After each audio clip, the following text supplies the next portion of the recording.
Hey everybody, how's it? Aloha, this is Jeeves here, your old composer here at the Decomposer Lounge, and this is actually the first kind of video of this style I've ever done. And I thought it was high time to kind of like express myself with this journey on how I'm becoming a fan of some of the bands and the musicians that I've heard over the last year. I'm going to focus, today is going to be on Tool, but I am going to come back as I'm going through a lot of what I've been going through and becoming familiar with who's who and what are the stories behind them getting into the band, going through the trajectory, composition styles and everything. Because for me, this has just been like a kid in a candy box for me. Because this heavy metal rock journey is completely new to me. So I wanted to talk about, obviously, by the title, Tool. But maybe more about Maynard, who has transcended artistically, musically. I know he's kind of partnered in other projects, but between Tool, Pucifer, and A Perfect Circle. Now you guys know that Sober was my very first video that I did as, trying a reaction, right? My daughter says, try it, I do it, and now look, here I am. And it's just the most amazing experience that I get to be on this journey with you guys. And I set up my little cell phone. It sounded like crap, and I did the Tool Sober live thing, and from there it was away I went on the Tool journey, or as most people say, down the rabbit hole. But as you Tool fans who have heard me talk about this journey know that my first real exposure to Tool was I was working at a session on a commercial for, I think it was a regional Ford or something in the early 90s, and I'd walked by the lobby and I saw a video that caught my eye, which was the Tool Sober video, and I had to sit there and watch it, and it was cool. I listened to the music, it was cool, but the guy holding or putting his hand on the meat as it went through the pipe, that thing and all that, and I was like, wow, that's great. And then I was somewhat aware of the band. So I go on this journey now. I do this reaction, and I am genuinely just blown away by Maynard's performance, that live performance that I saw there. Well, everything I do is genuine here, but I do have a softer touch of saying things. I never really hit negative stuff. I'm always about my blow-up experience with what you guys take me on. And then needless to say, through the first 4 months, I really went on a Tool journey. I kind of was all over different, because you guys were suggesting it to me. Well, here I am a year later, and have been exposed, and on my own now have gone back to my own, like I'll go to, Tool's just main page and listen to the top 10 and let it play through. And then I go to Pucifer's main page, listen through, and then now I listen to A Perfect Circle. And it's not because I'm doing anything else more than just completely blown away by the different projects Maynard has gotten himself involved in. He's the common thread, obviously, through those three, bands. But the fact that each one of these projects represents such a unique style of music. Now, I know not everybody's a fan of Tool, and sometimes when I read some of the darker comments about Tool, there's some of it that I do understand. If some people would say, well, Tool's length of songs, or it sounds repetitive, or the fact that, and that's okay, but that's what this world's about, is about opinions. Now we can share it here on the internet. And so here we are having a conversation about it. My, excuse me for that. My experience with Tool and Maynard and the band members exponentially has been one of amazement for me because of the trickery of the meter and the time and the blends of the syncopation and the musicianship. Danny, his drumming is, to me, I've been in the business a long time, and I've been around a lot of great drummers. So it's not as if he's better or lesser than any of the great drummers that I listen to. It is the way he approaches his performance as a musician, as an artist, that is the standout for me. And his creativity in his arrangements, that is also fueled by the creativity of the arrangements by Adam and Justin, and then the turbocharge is the arrangement, melody, and the lyrics of Maynard. Putting it all together, we get Tool. For me, the Tool experience is about sitting back and listening, and even though I'm afflicted, I could never listen to music like the pure listener, which is most of you folks. I can still, without having to decipher what's going on, after the third or fourth listen to a song, I can actually start to chill out and just kind of get in to the flow of it. Sometimes I find myself doing side work around the house, or if I'm working on something and it's playing in the background, but I'm still keenly aware of the music, and I can get into that constant juking, if you would, of rhythms. And then of course his ability as a vocalist and his lyrics, very heavy, very hardcore. Matter of fact, in all three of these projects I haven't heard a song that's whimsical and lighthearted and stuff, unless it's comedically lighthearted in a kind of a macabre kind of way, right? Because that's the kind of lyricist that he is. So after listening to, I'm going to say now probably 70% of Tool's discography, I know I still have the Opiate to go through and a few more. I have my playlist here. I'll put my playlist below, and then you guys search through my playlist and find tracks that I haven't done yet and suggest them down there, like I know you do.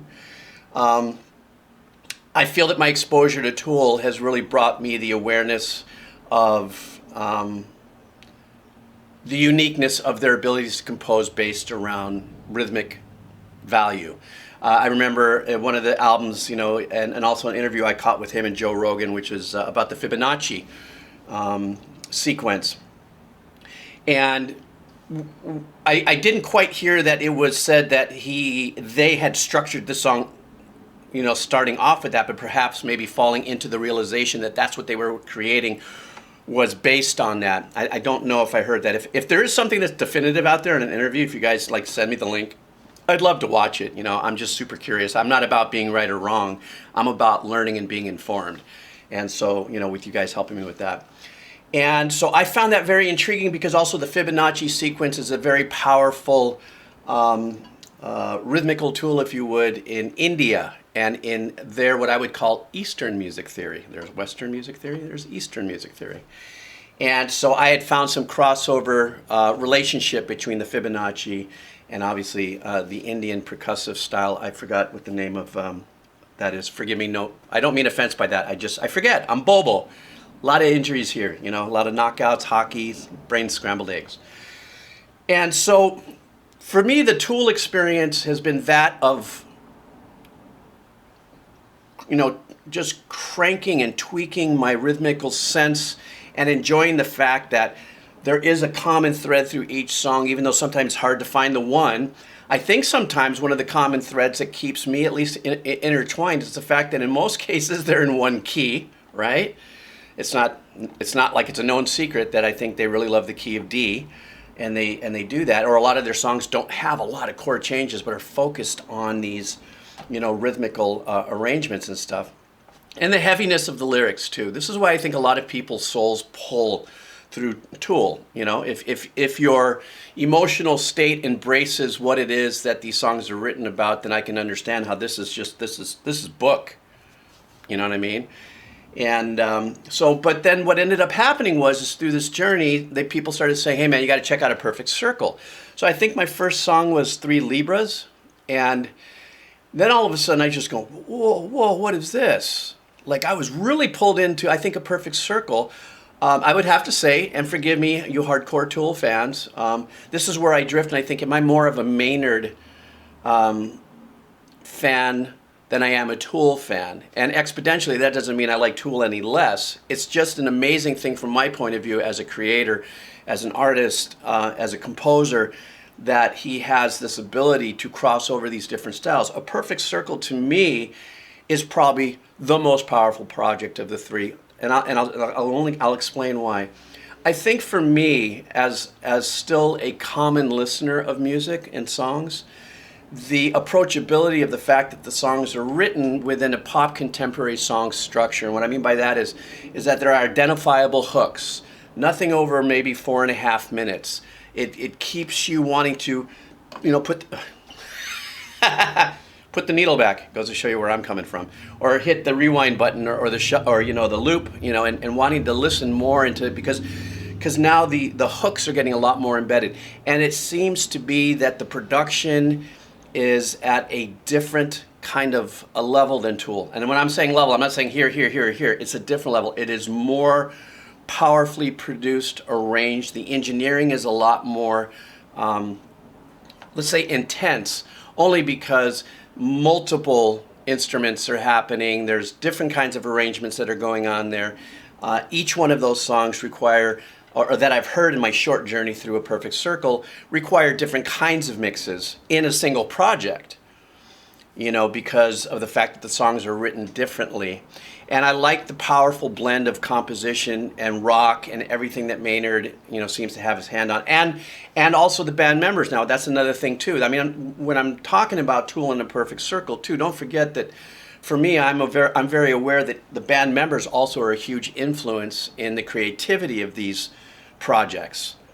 You know, this subject matter is just the fact that I'm kind of, you know, really celebrating what I hear in Maynard's journey through these projects. But each one of these musicians are also bringing their own influence into the arrangements. And so that project to me, I've done quite a few actually, Perfect Circles. I don't know if I set a playlist for that. Maybe I should. And A Perfect Circle, I listen to actually a little more than Tool because I just feel like I'm better connected and without really knowing it, being made more aware of the hooks that are easily repeatable in my mind. They sync better. But once again, the through line is Maynard's ability as a vocalist, you know, as a songwriter, as a lyricist. Once again, very intense subject matters. But I see the crossover, though, between some of the stories that he might be writing about in Tool that might be a secondary reflection in A Perfect Circle project or in A Perfect Circle song. There seems to be some back and forth with his experience, you know, with his mother, you know, between the two bands. One might not have a direct relationship. One might be talking about something that's more ethereal and deeper and heavier. That's what I believe Tool is. Ethereal, deeper, heavier. That's why the songs are longer and they pull and they have a different kind of value to it in here for me. Whereas A Perfect Circle is a little bit more of this very highly polished, extremely well performed, engineered, and written songs in more of this, in more of the context of pop culture standard songwriting format. And he's obviously a lot more expressive with his melodies as well, because of the fact that there are different changes in the songs in A Perfect Circle compared to Tool. Remember I said earlier, if Tool's got, you know, if Tool is generally in the key of D in 70% of the songs or something, well, you still have a ton of notes you can go in and out of and a ton of different ways to express yourself and, you know, the nuances of how he sings and the long screaming notes and everything that he's about. Whereas in A Perfect Circle, there are more melodic supporting chord changes that are happening. They still could be in a particular key, and most songs are in a particular key unless you hear modulation and stuff. But because of the composition, the melodies that he's singing actually punctuate further depth for me, you know? And so I really do listen to a lot more of A Perfect Circle than I do of Tool. I was just listening, this is what the impetus of me doing this video is. I was just listening to their top 10, and Judith, what a great song, and then The Noose, and I'm going through this going, my God, and then I didn't want to go through too much because I realized, oh, wait a minute, I haven't done this song, maybe I should save this song for, you know, a reaction. And so for me, A Perfect Circle journey is that a little more impactful for me in his lyrical, melodic, and songwriting abilities, and also being represented by the band members, the way they perform.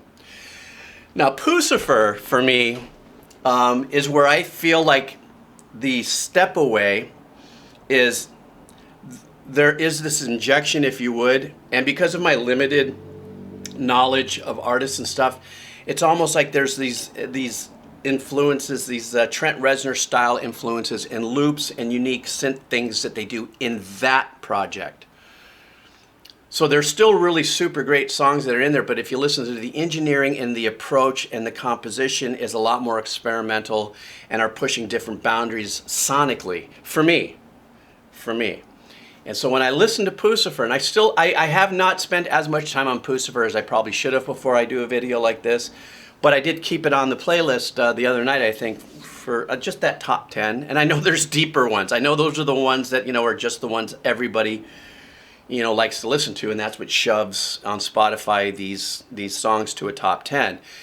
And I know there's much more to listen to. But I feel that the Pucifer journey is more of I'm really stepping outside of myself and pushing more heavier chances as a member.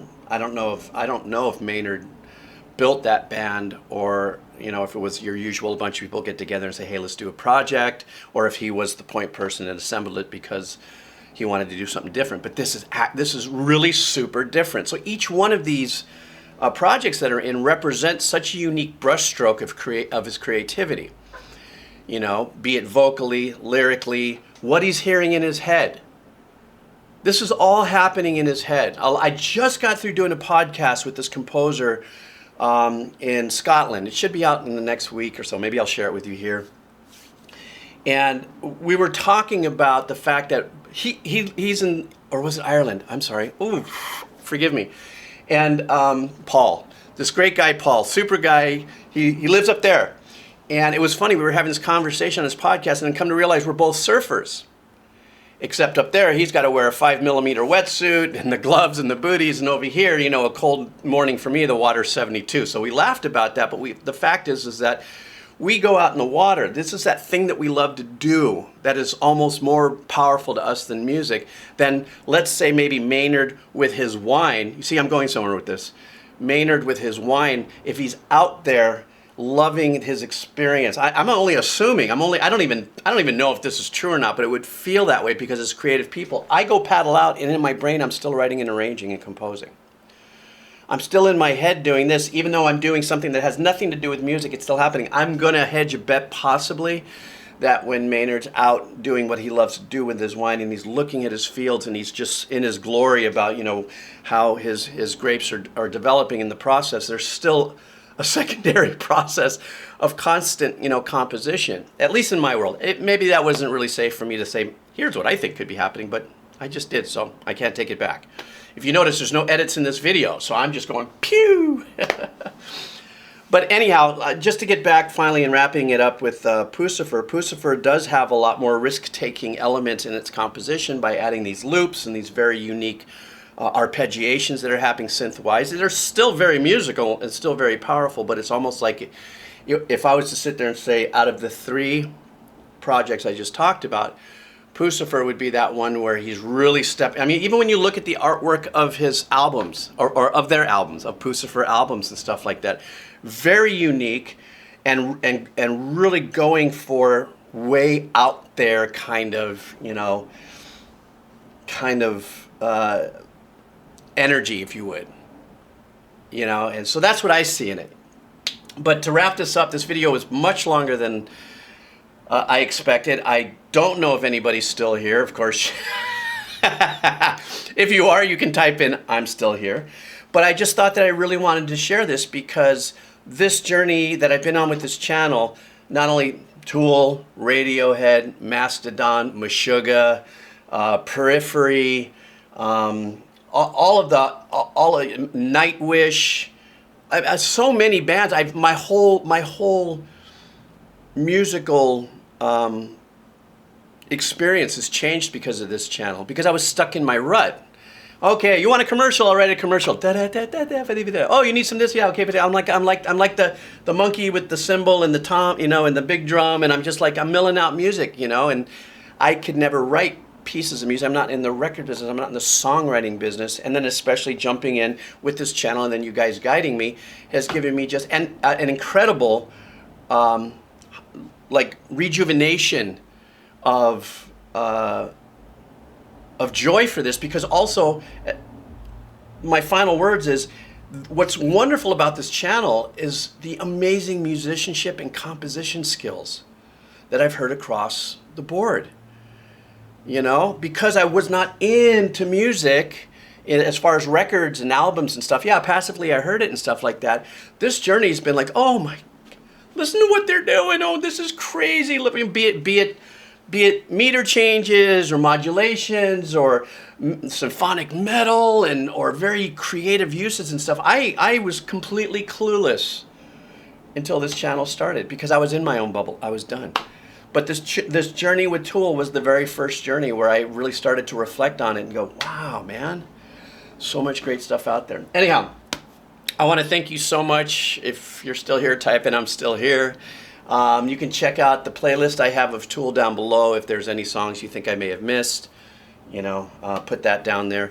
I do have a couple of Tool songs. I think I just did Sweat from Opiate. It's on Patreon. I also have, I think, the Sober song. I did a lyrical breakdown. And I think I also did 3 Libras lyrical breakdown on Patreon, if you want to go check that out. If you want to support me there, that's badass. You can go there, hang out for a month. You can dig out if you'd like. And I'll still be dropping more stuff there. And then, of course, the cup of coffee. Because that is what drove me to speak right now. For how long have I been speaking? This cup of coffee. Except, this morning I was out of vanilla nut creamer. Thank God I had the subnuclear waste vanilla nut creamer powdered version. A man in his vices, for God's sakes. You know what I mean? So, and this thing, I'm sorry, still doing therapy from the rotator cuff surgery. So this is that thing. Anyhow, you guys, have a killer day. Thanks for hanging out. I hope you enjoyed this, whatever this was. Take care. Aloha. All right.